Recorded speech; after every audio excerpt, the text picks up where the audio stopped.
Offer valid on standard browsers, U.S. only. When I heard about Date My Age, I thought, really?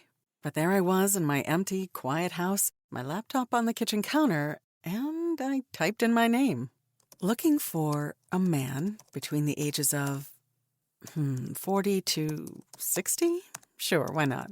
Date My Age is different. With verified profiles, you can feel safe and secure to explore meaningful connections with interesting and mature singles. Date My Age made it really easy. I could join and view online profiles for free. All of a sudden, my empty house wasn't so quiet anymore. I got so much attention, it just made me feel seen and alive. Date My Age helped me start a totally new chapter in my life. Find a friend, a lover, a partner at Date My Age. Get 60% off when you join at datemyage.com today. That's datemyage.com to connect with thousands of singles worldwide. datemyage.com. You want your child to be successful, but should they get down to work or work their way up? Commonwealth Charter Academy believes both. Our career readiness program, CCA Works, helps students of all ages discover their future careers and gives them a head start in agriculture, healthcare, technology, and more. And when they succeed, our work is done. CCA, how schools should work. Visit ccaeducate.me. Hey guys, if you're looking for your next binge-worthy podcast and you like your true crime light on the gore, then you should check out our show, Moms and Murder, a true crime podcast hosted by myself, Mandy, and my dear friend, Melissa. Some of our recent episodes include one about the craziest hotel bombing you've never heard of, the crimes of Lou Pearlman, and even the murder of pop superstar Selena. Each Tuesday, we give our take on a new crime story, balancing our delivery of facts and levity while still giving the stories the respect they deserve and making you feel like you're part of our conversation. Moms and Murder covers both the lesser known and the more familiar stories, and there are over 200 episodes to binge, so you can get started right now. Search Moms and Murder on your favorite podcast app and subscribe so you never miss a new episode. Criminology is a true crime podcast that may contain discussion about violent or disturbing topics. Listener discretion is advised.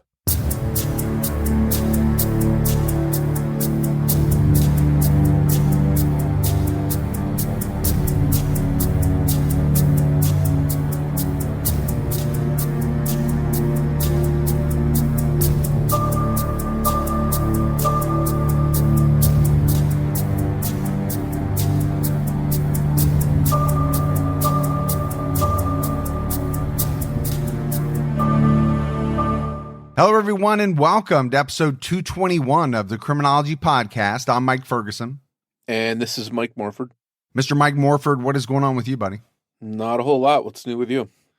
Just getting everybody going back to school. And I know you said your kids started a couple weeks ago. My daughter started back last week. My oldest started college this week. And my wife's a teacher, so she's getting ready to start, I think, next week. So we got a lot going on.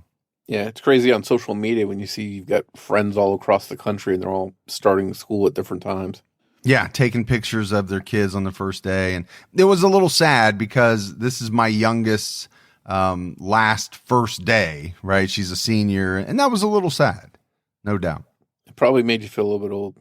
Well, I feel old every day I get up, but that's another story. Hey, let's go ahead and give our Patreon shout outs. We had Ashley Zierly, Laura, and Claire Sexton. So some great new support. We really appreciate it.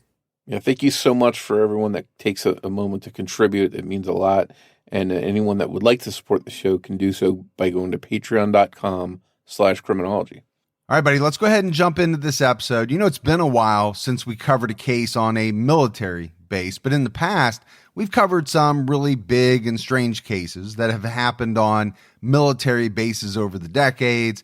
The 1970 McDonald family murders out of Fort Bragg in North Carolina, and the more recent mysterious Fort Hood deaths in Texas are a couple that come to mind. You know, the truth is, when you get all kinds of people with all kinds of backgrounds together on one base, there is a chance that crimes are going to happen there, or at the very least, some deaths under mysterious circumstances will take place. It's one of those deaths under mysterious circumstances that we're talking about in this episode. That being the death of Dorothy Davis, who died at the Fort Lewis Army Base in Washington State in 1991. Dorothy's death was featured on season 10 of the TV show Forensic Files in an episode called Army of Evidence. Fort Lewis was a standalone United States Army post from 1917 to 2010.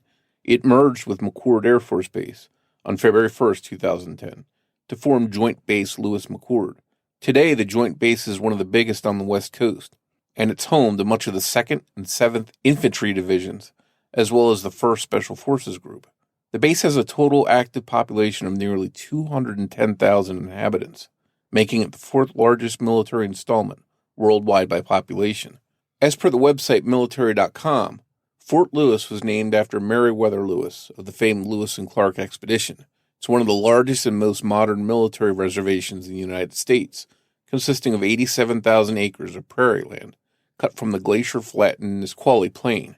It's the premier military installation in the Northwest. Fort Lewis is situated in a key location along Interstate 5, allowing easy access to SeaTac Airport and to the deep water ports of Tacoma and Seattle. Dorothy and Christian Davis had been married for 5 years, and they had a child together by February 1986 when Christian enlisted in the U.S. Army. In 1987, he was stationed at Fort Polk in Louisiana, and they later moved to Fort Lewis in Washington, where Christian Davis was a communications specialist and earned the rank of corporal. They were having a pretty tough time financially, but they had a second child, and Christian was very happy with his career. Dorothy, however, was not as happy. Living the life of a military wife, she was struggling with depression and had the sneaking suspicion that Christian, by this time her husband of 10 years, did not love her anymore. She went to a doctor and was prescribed the antidepressant Prozac, which at the time had only been in use for about 4 years. She also went to therapy to try and deal with the thoughts and feelings that she was having. She struggled through, dealing the best she could to try to make her marriage better and raise her kids. The area I grew up in, New Jersey, was close to a military base, so I knew a lot of military families, and I was very familiar with the people coming in and out of the base.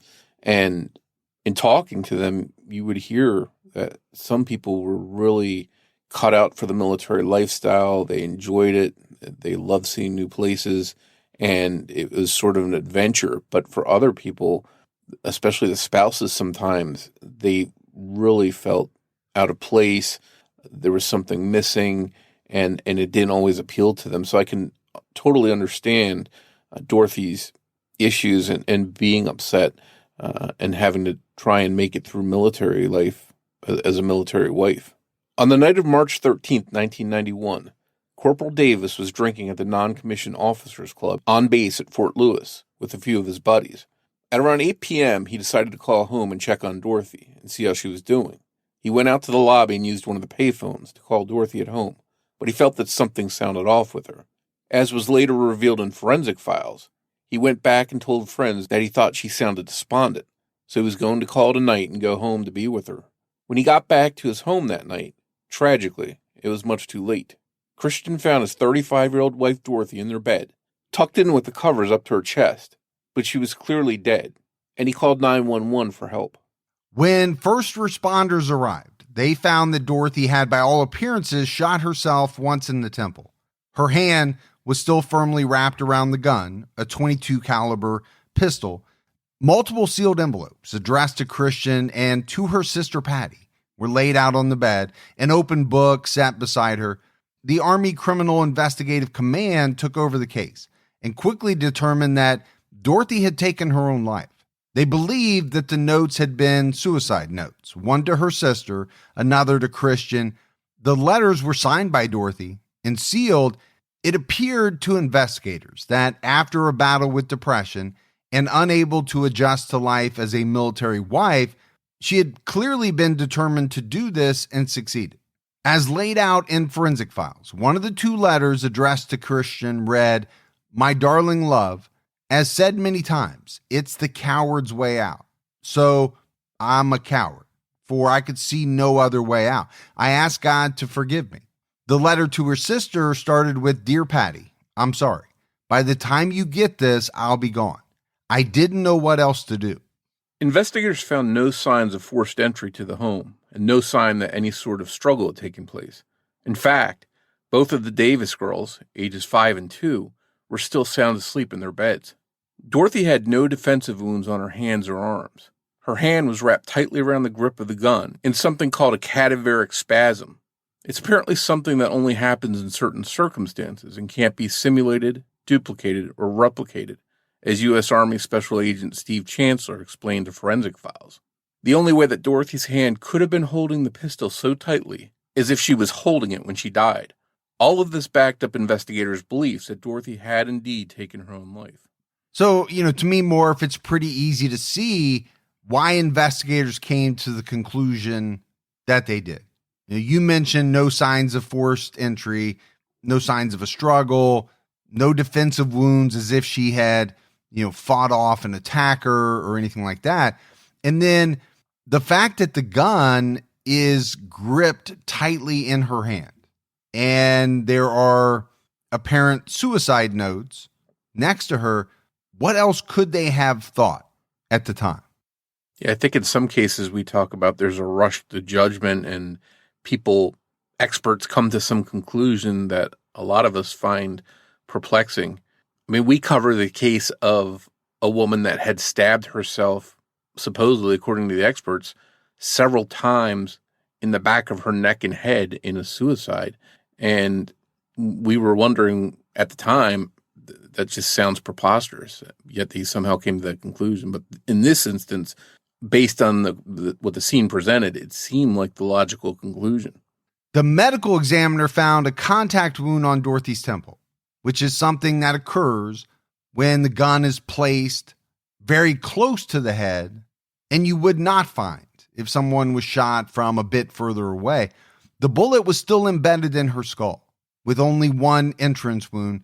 There were no drugs or alcohol found in her toxicology tests. Sadly, an autopsy also showed that Dorothy had been about 2 or 3 weeks pregnant. The baby would have been the Davis's third child. Now, Dorothy was aware of her pregnancy. She had told a few family members and friends that she was expecting.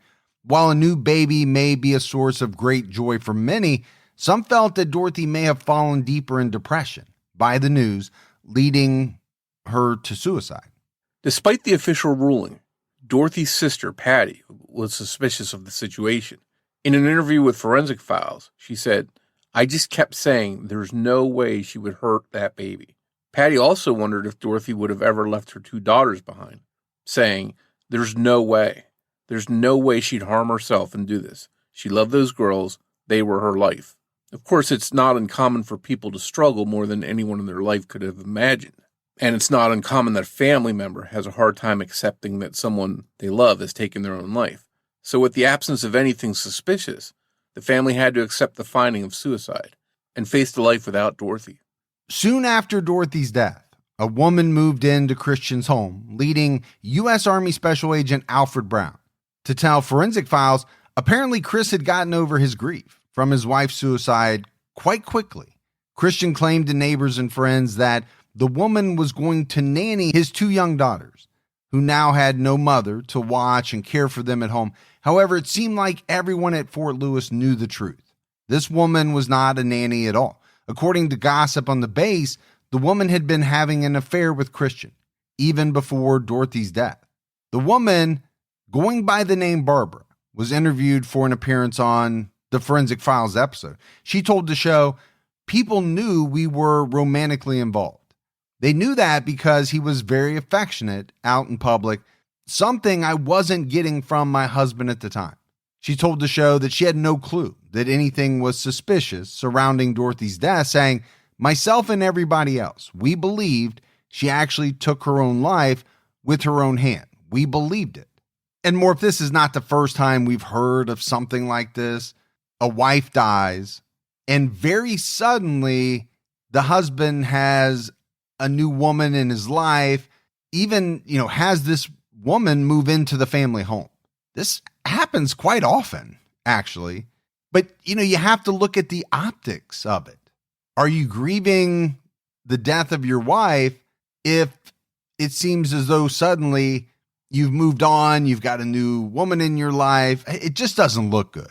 And it doesn't make someone a killer necessarily, but I think it sort of made people look at Christian in a different light, that, hey, his wife of 10 years, the mother of his children, dies tragically, and here he is moving this woman this quickly. So I think maybe some of the suspicion that some people had early on came back. Well, if there's any suspicion at all, this is going to heighten it. There's no doubt about that. If there's no suspicion, in regards to the death, at the very least, it makes you look like a callous person, a bad husband, a bad human being. Dorothy's sister wasn't the only one who had doubts about the true nature of Dorothy's death. A woman who had been at the bar with Christian the night his wife died was suspicious of him because at the time that Christian was supposed to be in the lobby on the payphone, checking on Dorothy, she needed to go to the lobby for something else and noticed that Christian wasn't there. He had only been gone from the rest of the group for about 20 minutes, supposedly on the phone, but when he got back to the group he was with at the club, Christian was breathing hard like he was out of breath, and his face was red. He was also wearing only a short-sleeved shirt, but the group noticed that he had come to the bar that night wearing a maroon jacket, which he didn't have with him after returning from the lobby. Fueled by suspicion and armed with this new information, this 20-minute window when Corporal Davis was unaccounted for, the Army Criminal Investigative Command reopened an investigation into Dorothy's death, just 1 year after the case was closed as a suicide. There were now signs that it may not have been a suicide at all, that possibly Dorothy had been murdered. And when the investigators began to look closely, they found that it might not have been the first attempt on Dorothy's life, just the first successful one. Investigators looked through the crime scene photos. One of them noticed a maroon jacket hanging from the knob of the bedroom door. Special Agent Steve Chancellor said in the Forensic Files episode, "It's not thrown, it's not dropped. It's not what you would expect in an emergency scenario, where Christian had really come home and found Dorothy dead by her own hand." Investigators further explained, a person who comes in, who finds their wife lying there, perhaps mortally wounded, is not going to take his jacket off and nice and neat, hang it up on the doorknob. So this got investigators thinking, maybe Christian Davis had never made any phone call. Maybe he had used the 20 minutes, he had excused himself to rush home, kill Dorothy, stage the scene, and then rush back to try and create an alibi. And Morf, I think this goes back to what we were just saying about suspicion. There seemed to be no suspicion early on of Christian Davis, but then you bring in a new woman very quickly, and people start to look back at things with maybe a little more suspicion. I think that's maybe what happened in this case, and then things start to come out. That causes investigators, once they start learning of new information, to think, maybe we got this wrong. Maybe we need to reopen this and look at things again. And I think you mentioned earlier that having this new woman in his house, it looks pretty crappy, but it doesn't automatically mean that there's a crime here. But this missing 20 minutes of when he was supposed to be on the phone talking to his wife and something that made him decide he needed to go home, according to his story, that part seems to be shaky because this witness came forward to say he wasn't out there making this call. And then I think the maroon jacket just kind of capped it off, right? He was wearing the jacket. He comes back after the 20 minutes. The jacket's not there. That's important. But maybe even more importantly is this idea that a man would come home wearing a jacket, go into the bedroom, find his wife lying in bed, appearing as though she's dead, because I think that would be a fairly easy assessment, a very quick assessment. And then he's going to take the time to remove his jacket and hang it up on a doorknob? No, that's not what's going to happen. If anything, like in a lot of cases we talk about, you would expect a loved one to rush over and get blood on themselves, or by, picking the deceased person up and cradling them because they're so distraught. A forensic document examiner, Sandra Homewood, was called in to analyze the letters that Dorothy had supposedly written to Patty and Christian before she supposedly took her life. It was her job to determine whether the letters were forgeries, and she was able to determine that it was indeed Dorothy who had written the letters. The handwriting was consistent with other known writing samples of Dorothy's. Homewood told Forensic Files she had a very distinctive capital D, and she also wrote her lowercase f's backwards. The lower staff on the F went in a clockwise motion instead of a counterclockwise motion, which is not the way most people are taught to write the letter. And I've said it before, but I'll say it again. Handwriting analysis has always fascinated me. It goes back many, many years. And I know we have computers and things today that help, but, I'm thinking back about people who, are trained in the art of comparing manually, visually, one writing sample to another. That has always fascinated me. Yeah, and I think it's one of the tools that authorities use when they work on cases. But I think in the end, they'd rather work with DNA or fingerprints because at the end of the day, handwriting analysis is really someone's opinion. The finding by Homewood that Dorothy had indeed written the letters seemed to go against the investigators' theory that maybe she hadn't really taken her life. But they kept digging, and they found some damning evidence against Christian. They uncovered the first known time Christian Davis attempted to murder Dorothy and make it look like she can change it to an accident and make it look like something other than murder.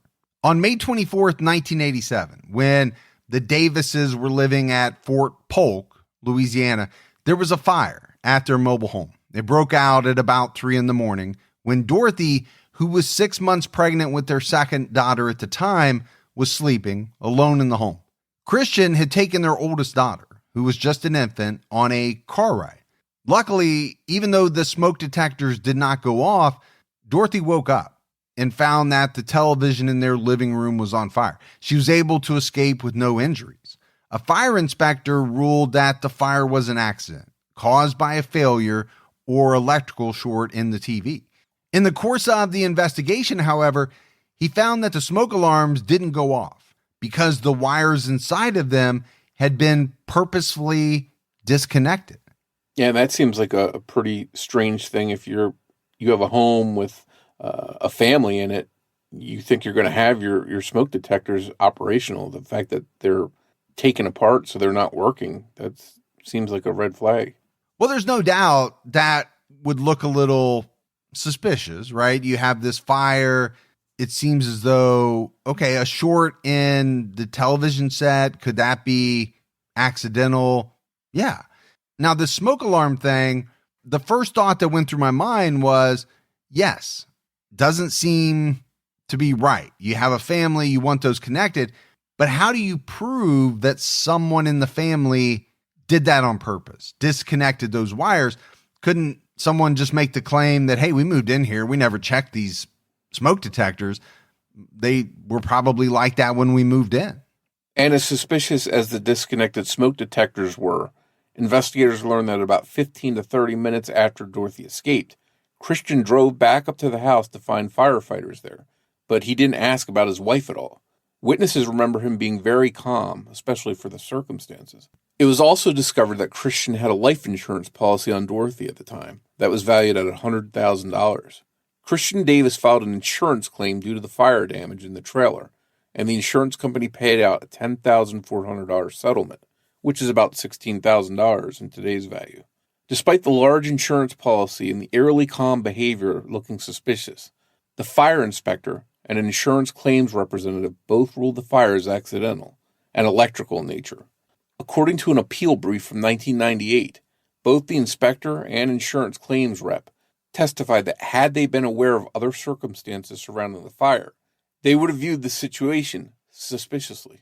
Well, I wonder how many inspectors, how many insurance claims reps have said that over the years. Well, if we would have known this, or this, then we would have viewed the situation differently. And maybe we have some fire investigation experts that are listening, but I would think that perhaps these guys had seen disconnected smoke detectors before, so maybe that wasn't as strange as we thought it was. I have the situation where that's sort of the opposite. I have batteries that once they start going dead, the alarms start blaring, and I have to go up there and take the time to replace them. So my situation is the opposite of not having working smoke detectors. Oh, I have that all the time. And it's the most annoying thing in the world because, number one, it seems to always take me 20 minutes to figure out which smoke alarm because the sound travels strangely throughout the house. And I guess it's a good thing. Hi, I'm Richard Karn, and you may have seen me on TV talking about the world's #1 expandable garden hose. Well, the brand new Pocket Hose Copperhead with Pocket Pivot is here, and it's a total game changer. Old-fashioned hoses get kinks and creases at the spigot, but the Copperhead's Pocket Pivot swivels 360 degrees for full water flow and freedom to water with ease all around your home. When you're all done, this rust-proof anti-burst hose shrinks back down to pocket size for effortless handling and tidy storage. Plus, your super light and ultra-durable Pocket Hose Copperhead is backed with a 10-year warranty. What could be better than that? I'll tell you what, an exciting radio-exclusive offer just for you. For a limited time, you can get a free Pocket Pivot and their 10-pattern sprayer with the purchase of any size Copperhead hose. Just text WATER to 64,000. That's WATER to 64,000 for your 2 free gifts with purchase. WATER to 64,000. By texting 64,000, you agree to receive recurring automated marketing messages from Pocket Hose. Message and data rates may apply. No purchase required. Terms apply. Available at pockethose.com/terms. And it reminds you to change your batteries.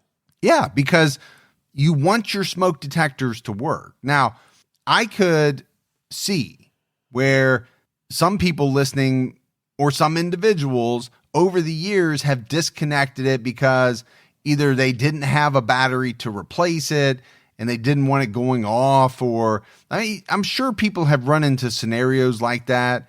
You would think you'd get it fixed pretty quickly, but maybe you forgot. Who knows? Investigators also learned that Christian had been seeing a woman named Penny Wagner behind Dorothy's back even before he joined the Army. Christian had promised Penny that he was going to join the Army and leave Dorothy, getting a divorce so that he could then get married to her. He obviously did join the Army, but he did not leave Dorothy, and there was even another child on the way. Penny didn't believe that Christian was serious about the relationship anymore, and it was obviously going to be more difficult and complicated to leave with a new baby in the picture. To investigators, it seemed as if there clearly was motive. If Dorothy had died in that mobile home fire, there would have been no new child, no spouse to divorce, and no child support or alimony to pay. Nothing. Just a lot of support and sympathy. Social Security, survivor's benefits for his daughter until she was 18, and a nice $100,000 settlement from the insurance company. That settlement back then is equivalent to about $260,000 today. The attempt, though unsuccessful, would have obviously shown Penny that Christian was serious about leaving or getting rid of his wife so that he could be with her. But for how long?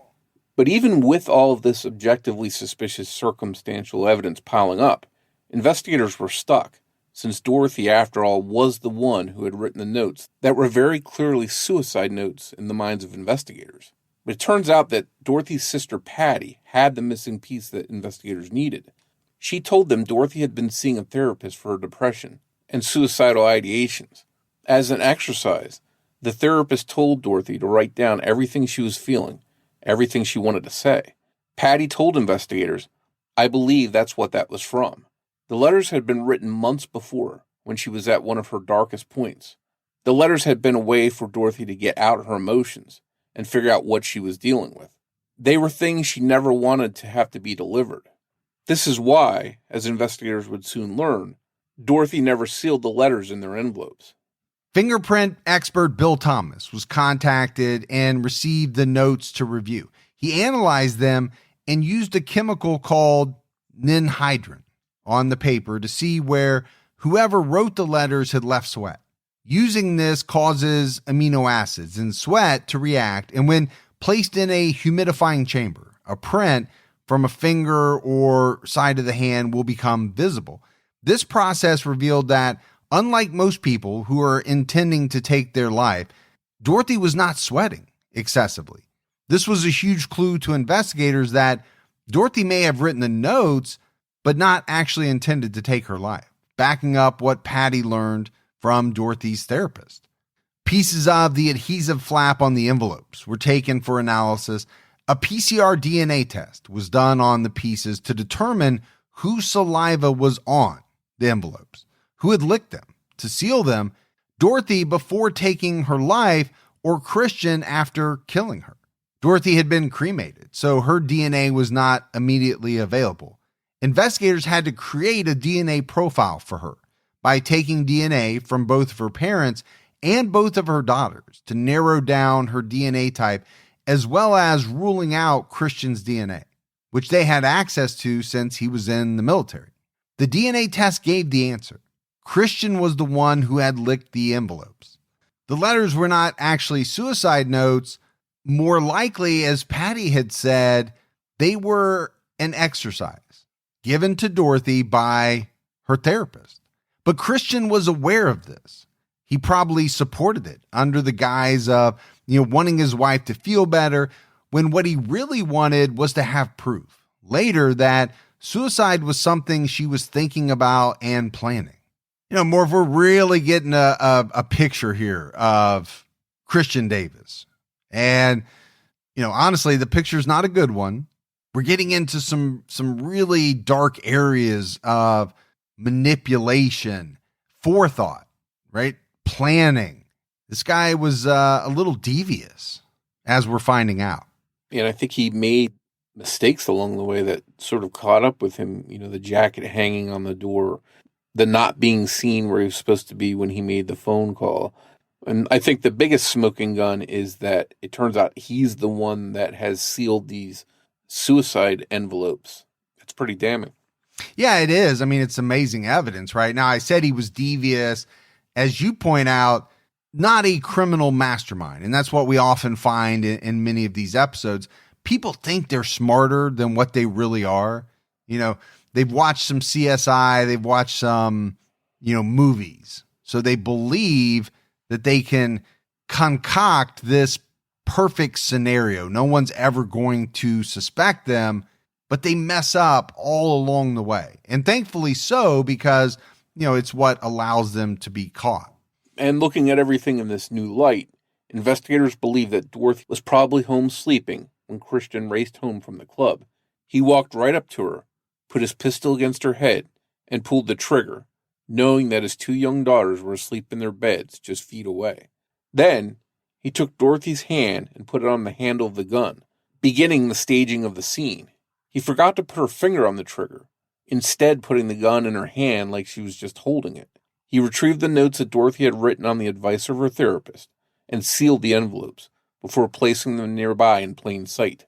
The Forensic Files episode specifies that Christian placed a true crime book and a bottle of antidepressants near her body to further stage the scene to look like a suicide.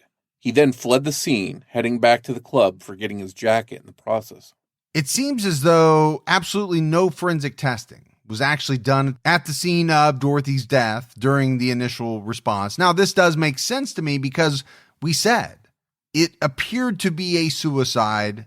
Initial thoughts, initial determinations were suicide. So would they have done or thought to have done certain types of testing because of the way that the initial scene looked? And I would say probably not. Now, we know testing for gunpowder residue would have easily shown whether Dorothy had been holding the gun when it had been fired, especially since her finger was not on the trigger. And that definitely could have raised questions very, very quickly with investigators. So I guess you can look at that more for a couple of different ways. Now adding in this detail that Dorothy's finger was not on the trigger. Does that change the perspective of whether or not this should have been so quickly determined to be a suicide? Is it possible that someone could be holding the gun, pull the trigger, and their finger slip off the trigger, but still tighten up around the handle? I don't know. I wonder if these investigators at the scene are not used to dealing with these kinds of crimes on a regular basis. So something as little or not so little as her finger not being on the trigger might have been something they missed. When Agent Chancellor interviewed the officers who had responded to the scene after Christian Davis had called 911 in March of 1991, One officer described that all 4 of Dorothy's fingers were around the butt of the pistol. Chancellor immediately wondered how she had been able to shoot the gun if her hand had frozen in that position. So, I think it does maybe back up your point of, how seasoned were these people that showed up? Or is it just an instance where they just didn't put that clue together? And I think, sometimes that could happen, honestly. Not everybody's going to catch everything. Yeah, and I think the general rule of thumb is when you arrive on scene and you find a suspicious death, you always treat it first like a homicide until evidence can clearly rule that out. And then if you determine suicide or accident or whatever else it could be, then you move on from that. So I wonder if there was that part of the process wasn't done. Once Christian knew that he was being investigated in his wife's death, his new girlfriend, Barbara, said everything changed. She told Forensic Files, "I couldn't use the phone. I wasn't allowed to go grocery shopping. Wasn't allowed to have money. I was like imprisoned in the house." It seemed as if Christian was paranoid and worried, and he had good reason to be. Christian Davis was charged with premeditated first-degree murder for Dorothy's 1991 death, as well as conspiracy to commit murder, adultery, making a false official statement, false swearing, and even fraudulent enlistment in the Army. He was also charged with aggravated arson and attempted premeditated murder in relation to the 1987 fire in Louisiana. The arrest caused his new girlfriend, Barbara, to see him in a new light. She told Forensic Files, "Chris is cold-blooded. He's sick. He's demented. I've seen it firsthand, how sick, evil this man can be. I saw it." And to me, Morf, this is always interesting when you see people, interviewed that are connected to a case, like this woman, Barbara, on a show like Forensic Files. My first thought is, what else are they going to say? Obviously, once all this news comes out, okay, this was a bad person. He's sick. He's demented. But at what point did you see it? And this is not a blame on her at all. My thought is, this is probably a guy who is pretty good at hiding things from those around him, making you see exactly what he wants you to see. He's not going to come right out and show you the monster. And I always look at these things when people say, "Oh, I knew it. I was aware of it. I had these suspicions," but they never really act on them until after the fact. And I don't want to speak for this lady. I don't know what she saw, what she didn't see, but I wonder if it's just her maybe feeling some kind of embarrassment for being with this guy, knowing what he did and not being aware of it, not sensing it. Well, how can it not be embarrassing? You, let's say, were duped. You have to feel that way when it comes out later that this person you were attracted to, this person that, you lived with and all of these things turns out to be this evil monster. That can't be easy on anyone. Yeah, I don't think anyone wants to admit the truth that someone like this could be living with them and them not know it. News of the charges was a shock to Dorothy's family, but this was welcome news. Patty felt vindication for being suspicious and doubting that Dorothy would ever take her life, despite the very clear notes that she did write. She told Forensic Files, "I did not see violence in Chris. Never once with my sister or the family. I never really thought that he would ever physically hurt her." And again, this goes back to my comment. I think a lot of these individuals are fairly adept at hiding the monster, because if you show the monster, then people become suspicious of you. So you're really going out of your way, I think, if you're some of these individuals, to be nice to the family, to be Mr. Nice Guy.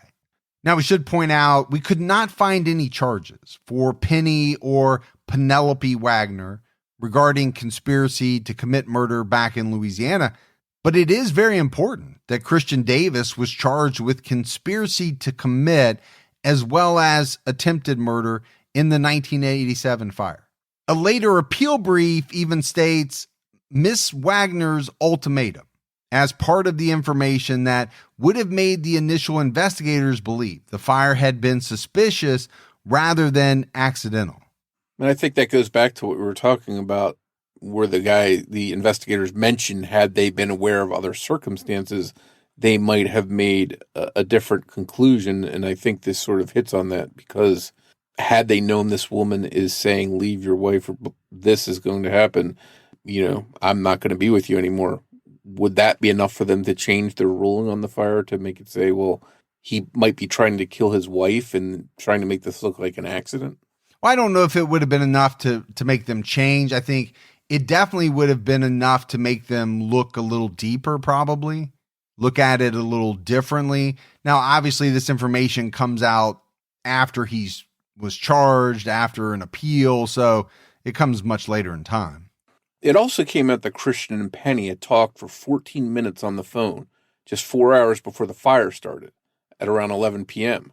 The reason that she was never charged may be because it was a court-martial against Christian, a military court, not a civilian court.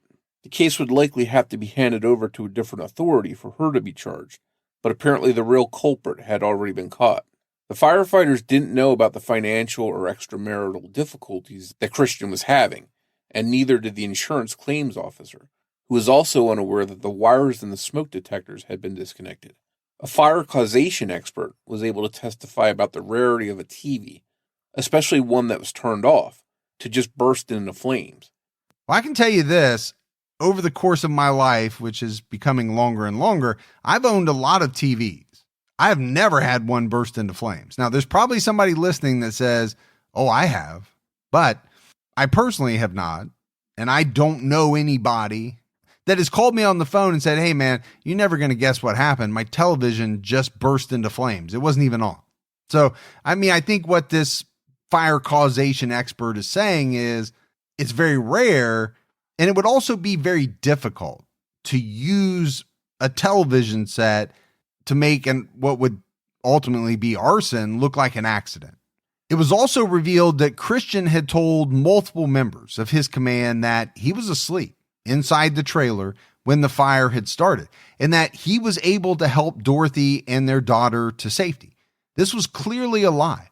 One reason they were able to charge him with attempted premeditated murder is that he had undeniably tried to get himself and his daughter to safety by leaving and waiting until he thought Dorothy would have died to come back to the scene of the fire. He had also made sure to raise the chances of Dorothy being unable to escape by waiting till she was asleep to start the fire. All of this, according to the appeal, was Christian effectively targeting his victim in a conscious and reflective way, because he had set up a situation where she would be most vulnerable to injury from the fire. On March 13, 1993, a military panel handed down a sentence of life in prison to Corporal Christian N. Davis. He was also knocked down from corporal to the lowest possible enlisted grade, E1, before he was finally dishonorably discharged from the U.S. Army and stripped of any pensions and allowances. Christian later appealed his conviction of the charges of attempted premeditated murder and aggravated arson regarding the 1987 mobile home fire. His argument was that the evidence admitted at his court-martial is legally insufficient to convict him of those charges, but it was found that there was enough circumstantial evidence admitted from which a rational fact finder could infer that arson occurred in his trailer in Louisiana in 1987. The motives were clear to the United States Army Court of Criminal Appeals. First, Christian's mistress put extreme pressure on him to end his marriage with the victim in order to be with her. And he had financial problems that were becoming more serious. It was stated in the brief that a reasonable juror could infer from this motive evidence that appellant coolly plotted to kill his wife as a simple answer to two pressing problems.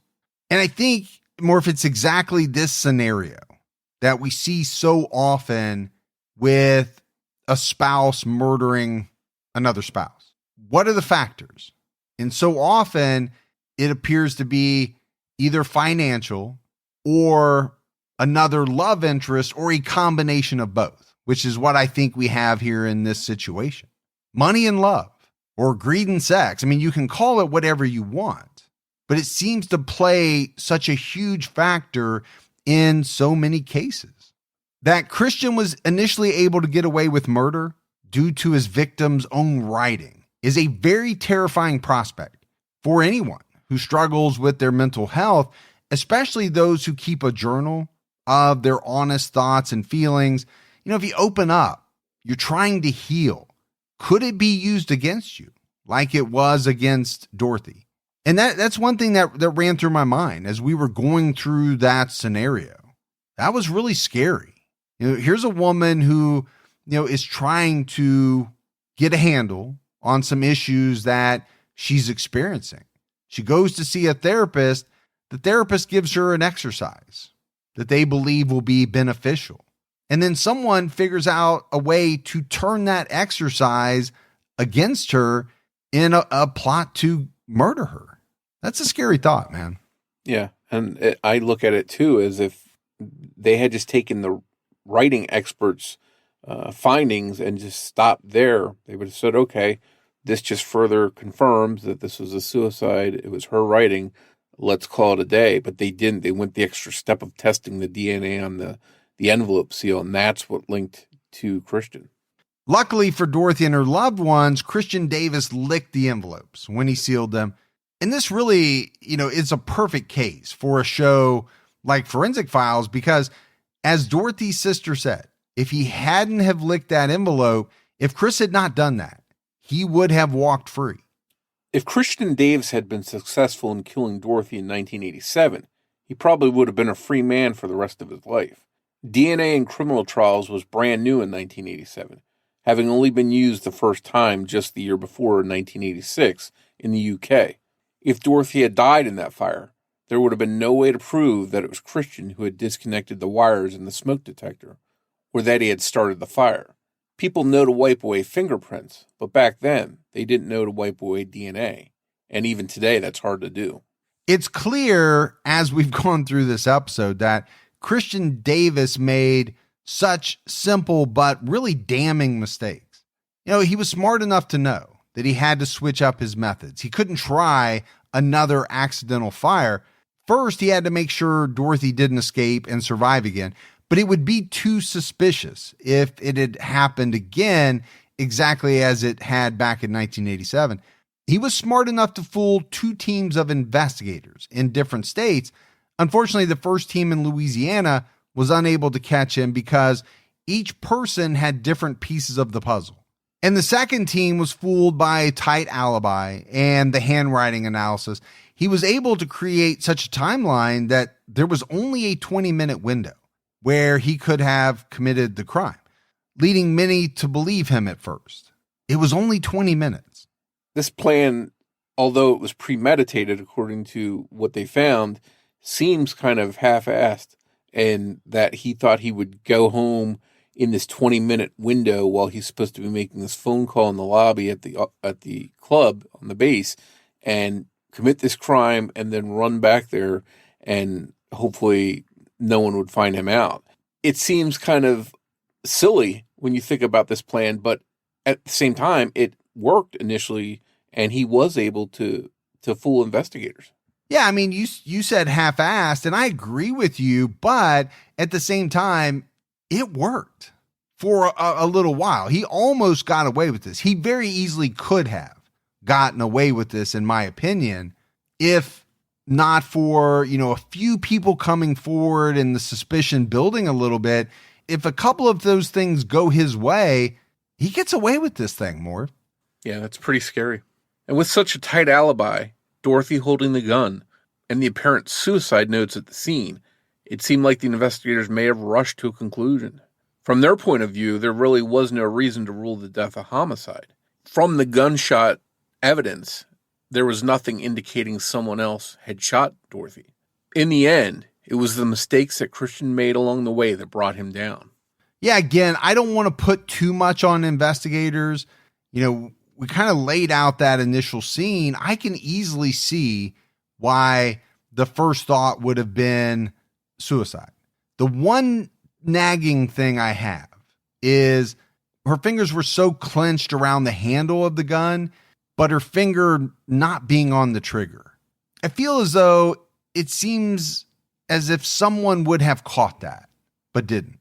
I could see situations where someone that takes their own life with a gun could maybe drop the gun, and then you wouldn't know as much as we know here. But in this situation, she did not drop the gun. It still remained in her hand. But that one finger not being on the trigger was really what the big clue was here that was overlooked. Well, yeah, because I'm not a scientist, but my thought is if the spasm that occurred was enough to clench her hand around that handle, my thought is it most likely would have clenched her finger in the same position as well. And as we wrap up this case, Morf, you just said it was the mistakes along the way that Christian made that brought him down. There's no doubt about that. There are things that he could have done differently that most likely would have allowed him to get away with this. Not leaving his coat back in the bedroom. That was a biggie. What if he doesn't lick the envelopes and instead uses some type of moistener or just water? And then there would be no saliva, no DNA on the envelopes to prove that he was the one that licked them. I mean, that's the thing about some of these cases. You don't want to tell people how to get away with murder, obviously, but there are points in every story where you have to break down what caused a person to get caught. And so by reverse engineering those, you can see how if someone had done something a little differently, it's very likely that they would have got away with this terrible crime. And I think that holds true for Christian Davis. But luckily, there was finally some justice for Dorothy, though it was a bit delayed. These days, you and I are raving about forensic genetic genealogy, solving cases that are decade old, bringing justice that was long delayed. We can't forget about the cases that are solved or could be solved through some of these more old-fashioned methods, witnesses, photographic evidence, and just regular DNA testing. Without some of this stuff coming to light and good old-fashioned police work and forensic evidence work, there's a good chance that Chris Davis would have gone free, could have still been a free man as of this very moment. And it makes you wonder, are there cases out there that are similar to this one that have similar little clues that may have been overlooked or misinterpreted? And there are other cases that are really murders that are classified as suicides. That's scary. Well, it's scary, but I think the answer is yes. I am sure with the number of cases that are unsolved, there are other examples so very similar to this one where the death was ruled a suicide based on, everything that investigators saw at the crime scene. But there's probably some clues hidden or overlooked that could change that determination. And some of those were probably murders that were made to look like suicides. And maybe the murderer just did a better job of covering their tracks than Christian Davis did, which I hate to say because you and I don't want anyone to get away with doing these things, but I'm not naive enough to think that it doesn't happen. I know it does. As always, if you love the show, but you haven't done so yet, take a minute, go out, give us a rating, leave a review. Keep telling your friends. That word of mouth about the Criminology podcast really goes a long way. If you want to find us on social media, we're on Twitter with the handle @CriminologyPod. You can also find us on Facebook by searching for Criminology Podcast or by joining our Facebook discussion group, Criminology Podcast, Discussion and Fans. So that's it for our episode on the mysterious death of Dorothy Davis. But Morf and I will be back with you next Saturday night with a brand new episode of Criminology. So until then, for Mike and Morf, we'll talk to you next week. Take care, everyone.